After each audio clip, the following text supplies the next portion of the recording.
Hello everyone. Today we are going to talk about newspapers. We are going to look at what does Joseph Addison have to say regarding this means of communication employed now in almost every country. And even though we live in a world where going paperless is considered more environment friendly, the utility of newspapers has hardly been challenged. Now we have more digital newspapers than paper based newspapers.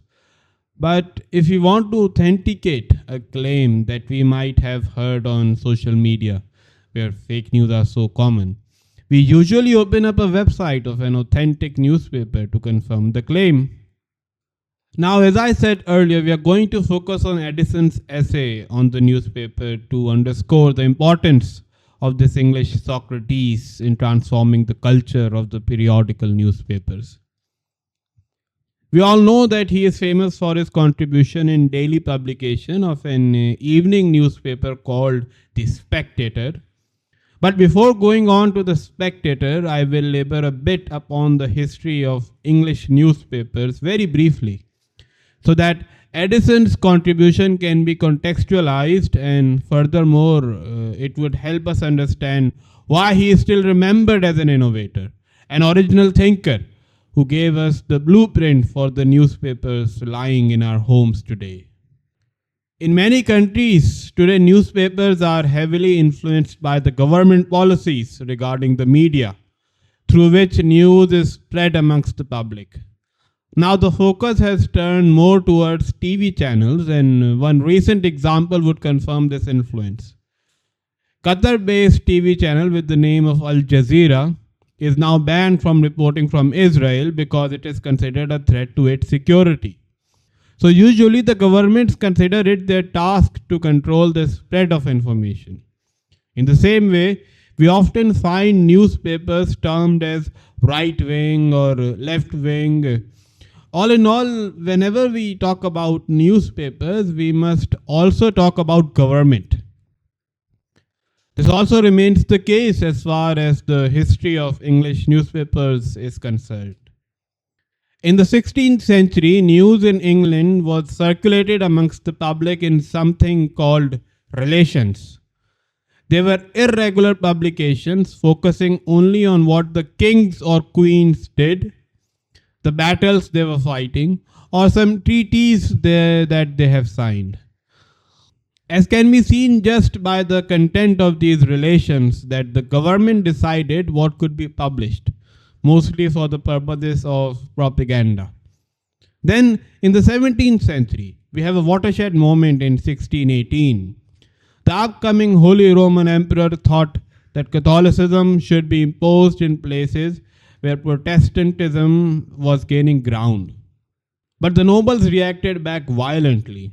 That would give us a Europe unrecognizable to anyone living in the 16th century.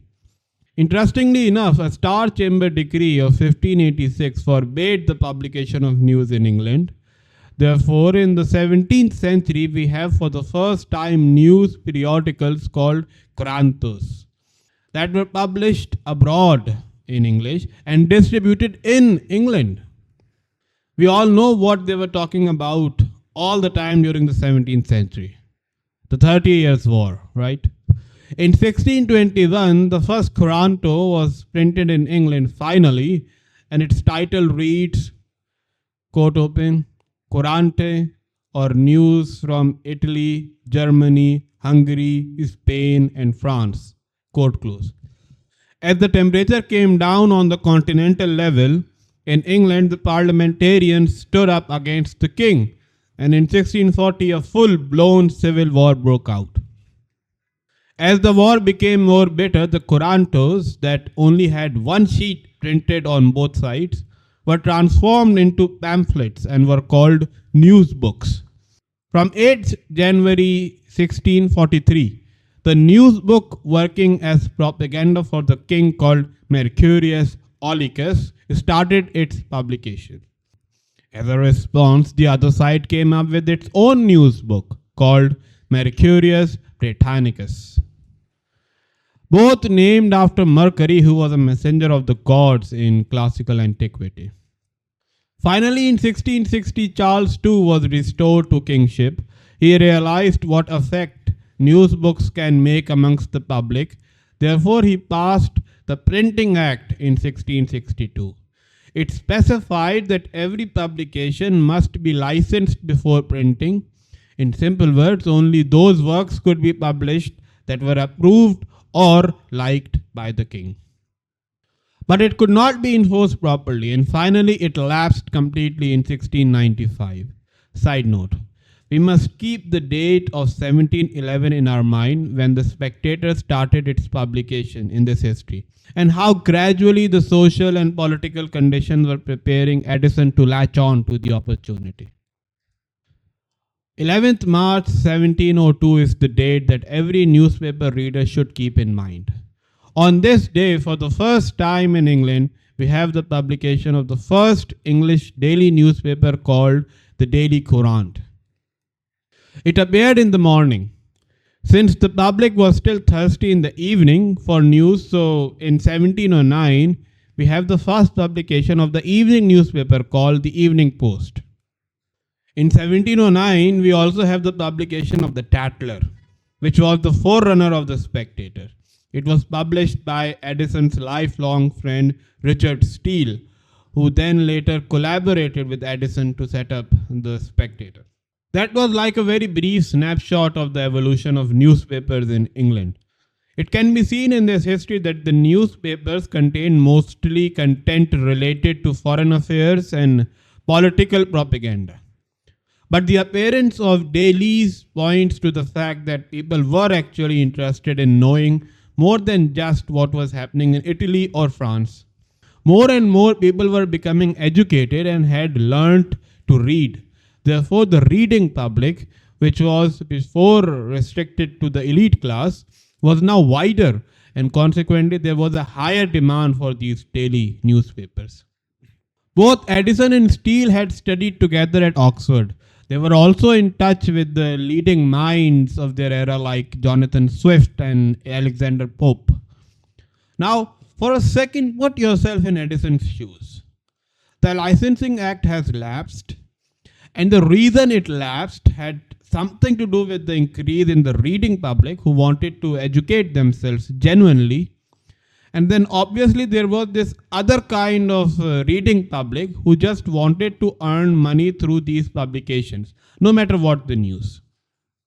Addison finally collaborated with Steele and agreed to contribute to the Spectator.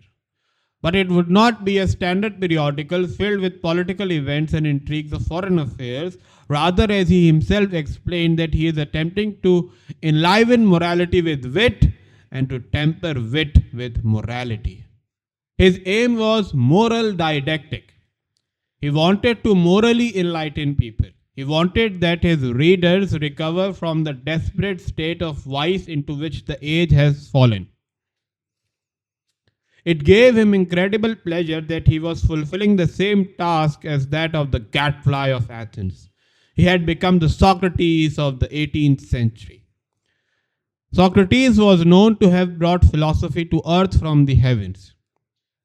Addison wrote that he was, quote open, ambitious to have it said of himself that he had brought philosophy out of closets and libraries, schools and colleges, to dwell in clubs and assemblies, at tea tables and in coffee houses. Quote close. What is the main idea behind the Spectator? So there is this imaginary character just known as the Spectator who belongs to the Spectator Club, which is basically a group of friends who sit together in coffee houses or bars and discuss what they observe during the day. The Spectator, as the name suggests, is the heart of the group and leads the conversation with witty remarks. So let's imagine ourselves sitting around this Spectator who has chosen to talk about the newspaper today. As soon as we are seated, he exclaims, quote open, "There is no humor in our countrymen, which I am more inclined to wonder at, than the general thirst after news. There are about half a dozen ingenious men who live very plentifully upon this curiosity of their fellow subjects. Quote close. Aristotle once said that humans by nature desire to know. Whatever our field of interest may be, for example, it can be politics, sports, or what have you, we are always on the lookout for updates in that field. This is the primary reason why our screen time on social media is increasing in this generation. We always want to know, and not just know tomorrow or day after about what happened today. No, we want to know as soon as possible. As explained earlier through the introduction of dailies in mornings and then consequently in evening, this thirst, as Addison calls it, increases the more we know. What would happen next, or how can this piece of news be interpreted differently? We are also constantly on the lookout for what the intellectuals or politicians have to comment about what we know. What's so wrong about this? Dear spectator, you seem to have a pejorative view of this thirst after knowledge. Why so? He is busy drinking his fill. After having confirmed perhaps that there are no politicians listening, he replies, quote open, these several dishes of news are so very agreeable to the palate of my countrymen that they are not only pleased with them when they are served up hot, but when they are again set cold before them by those penetrating politicians who oblige the public with their reflection and observations upon every piece of intelligence that is sent us from abroad. The text is given us by one set of writers and the comment by another. Quote close. According to him, there is no problem with the pursuit of knowledge. He is critical about how that knowledge is used. What we do not realize is that news is given to us by the politicians not so that we get to know something meaningful about the event, but so that they can manipulate it according to their political propaganda. In order to hide this malicious agenda, they wait for the headline news to be taken over by another piece so that they can play around with the earlier news however they like to. Since it was news, we are convinced that they must be saying it right. While listening to news, we must also pay attention to the timing of the publication. It matters when a certain news is published. As we notice that near election times, we get various news targeting the candidates, and often it is about some past judicial cases or some scandal. While we are ruminating on this piece of wisdom, the spectator wakes us up and informs us that he has something to say also about the psychology of the reading public infused by this constant attention grabbing techniques. He clears his throat so that others around him listen carefully. Quote open.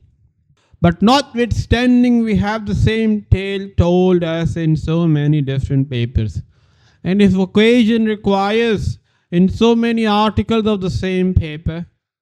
Notwithstanding a scarcity of foreign posts, we hear the same story repeated by different advisees from Paris, Brussels, The Hague, or from every great town in Europe.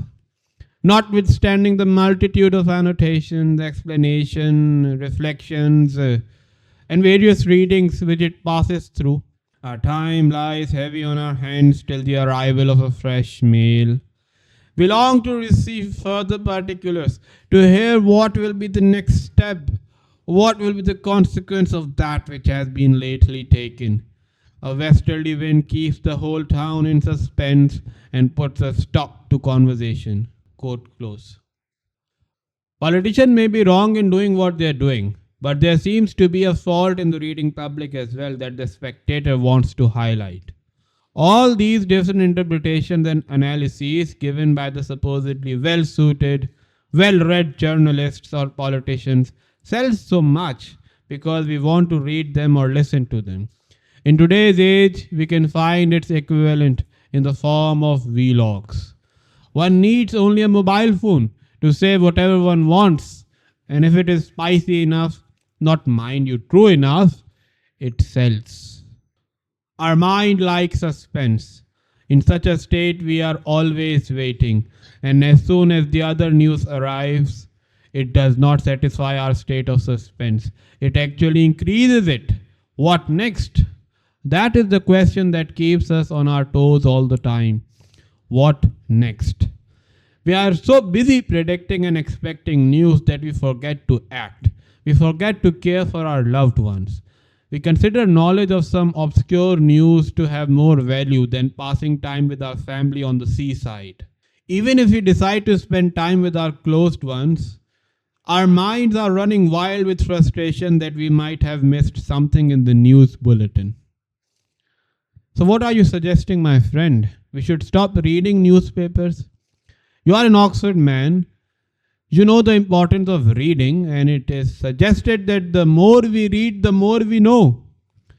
Surely you know this. Then where should we apply our reading skill? The spectator hardly pauses in his conversation. We might have to think about our responses, but this man has spent his time on the London streets, in the cafes, in the bookstores. He has written on everything. He has also read most of the books that we call literature and philosophy today.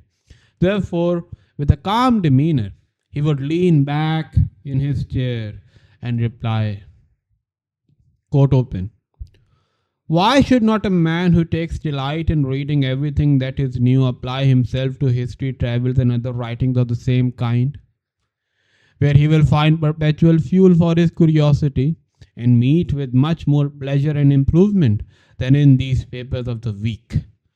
An honest tradesman who languishes a whole summer in expectation of a battle and perhaps is balked at last may here meet with half a dozen in a day.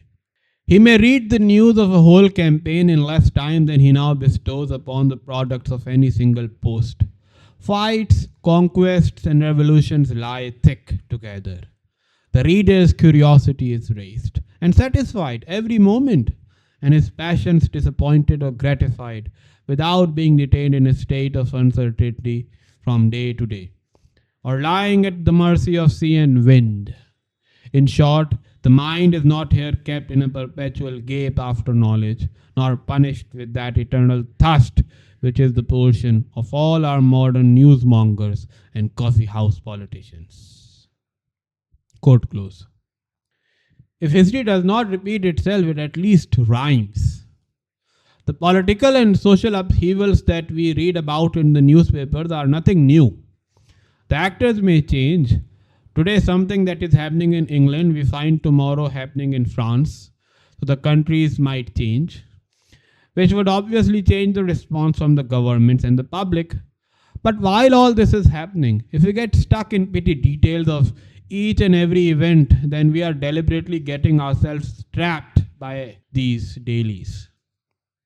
Because the ultimate consequence of focusing on the development of actions from day to night and night to day is that we forget about the bigger picture. Our minds have a certain space for short term memory. It is like a room in which only so much can be crammed. What is interesting is that hardly does long term memory come into play when we are trying to remember news. Take, for example, news from a year back and read it through. How many of us would be able to remember the enthusiasm with which we waited for that news to appear? Possibly none. That is what the spectator wants us to distinguish. He wants us to clarify in our heads the fact that news is not knowledge, it is just amassing of facts. Knowledge comes through its processing, when our minds munch over what it has been fed. This processing would be like moving a bit away from the painting. And rather than talking about the error of a brush stroke, the onlooker starts to question the aftermath of the Battle of Guernica after looking at a Picasso. But that would be the death of these modern newsmongers. That is what they do not want us to do. They want to cram our minds so much that the news comes out exactly as it went in our head, unprocessed. The primary victim, according to Addison, deliberately planned, is our thinking capacity by these dailies, because it keeps the politicians in office. But dear spectator, we have been talking about news all this time. You have not told us yet what do you mean by news? How do you define news? Now, the Spectator being a creation of an Oxford man, we must be expecting something from our old, dusty, thick book that we call dictionary. But immediately we would be reminded after listening to his reply that Edison is true to his words. He does not want to obscure our daily lives to create philosophy out of it. He wants to do what Socrates did, to take a concept that has been overwhelmed by the misconceptions of society and obscured for no good reason. So let's listen to what the Spectator has to say regarding the fundamental nature of news. He claims, quote open, all matters of fact which a man did not know before are news to him. And I do not see how any haberdasher in Cheapside is more concerned in the present quarrel of the cantons than he was in that of the League. At least I believe everyone will allow me it is of more importance to an Englishman to know the history of his ancestors than that of his contemporaries who live upon the banks of the Danube or the Borysthenes. Quote close. There is a very simple definition of news. It has two components in it. First of all, news is a matter of fact, and secondly, it is always something new to know. The matter of fact part has already been discussed before with respect to its becoming knowledge through processing. But what he has added in our knowledge this time is the aspect of novelty, which is worth thinking about for a moment. Until now, we have been listening about the thirst or even eternal thirst of consuming news possessed by us humans. Now, our dear friend, the Spectator, has provided us with a psychological key to understanding this thirst. Think for a second. Why do we keep on scrolling on our social media apps? Many reasons come to mind, obviously, like our desire to connect with others, to stay updated about the happenings in the world, or just to kill time. But imagine for a second that nothing new is posted on the social media and you are just given exposure again and again to the same old images and views of your loved ones. Would you be able to keep yourself engaged for long enough? Most probably not. In the same way, news about what is happening in the world, the word update itself tells us that it is something new that we want to know about the world. The fundamental and the most important element of these social media apps that keep us glued to the screen is novelty. Every single time we open our beloved app, it has something new to offer us. Our minds are addicted to novelty. We want something new to keep our attention focused. But as the Spectator has explained earlier, it can even be a fraud novelty, like presenting the same piece of information in a new way, giving it a new camouflage, just so that it seems a bit different and keeps us well attentive of the spices that have been added to the already mundane news. After having explained the nature of newspapers and human psychology, then, as if to seal his opinions with the stamp of common sense, he introduces to us a letter that he has received from a commoner who has decided to start a daily newspaper of his own. Before going on to the letter, just a side note about these letters. In the Spectator, we find letters in these essays that are supposed to be written by someone in the public on the same topic. These letters are imaginary. They create a kind of imaginary dialogue between the spectator who wants to morally develop the public mind and the public who want to contribute their 2 pence regarding this issue. So, this letter is by a person who wants to start publishing a newspaper. Now, the scene has gotten a bit serious. Ironically, of course, as the Spectator puts down his drink on the table and puts his hand under the furry coat, takes out the crumbled paper, ironing it straight with his hands, ready, reads after setting his spectacles aright. Mr. Spectator, you must have observed that men who frequent coffee houses and delight in news are pleased with everything that is matter of fact, so it be what they have not heard before. A victory or a defeat are equally agreeable to them. The shutting of a cardinal's mouth pleases them one post, and the opening of it another. They are glad to have the French coat is removed from Marly, and are afterwards as much delighted with its returns to Versailles. They read the advertisements with the same curiosity as the articles of public news, and are as pleased to hear of a piebald horse that is strayed out of a field near Islington, as of a whole troop that has been engaged in any foreign adventure. In short, they have a relish for everything that is news, let the matter of it be what it will.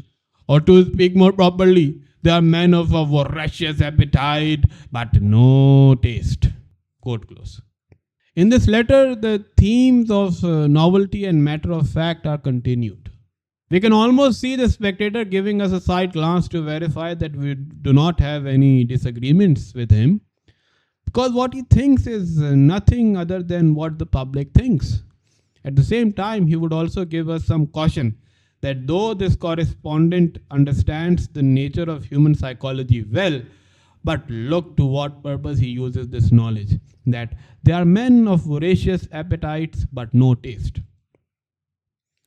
When the spectator mentions these human follies, he wants to correct them. But look at what this correspondent wants to do with it. He continues with the letter. Quote open.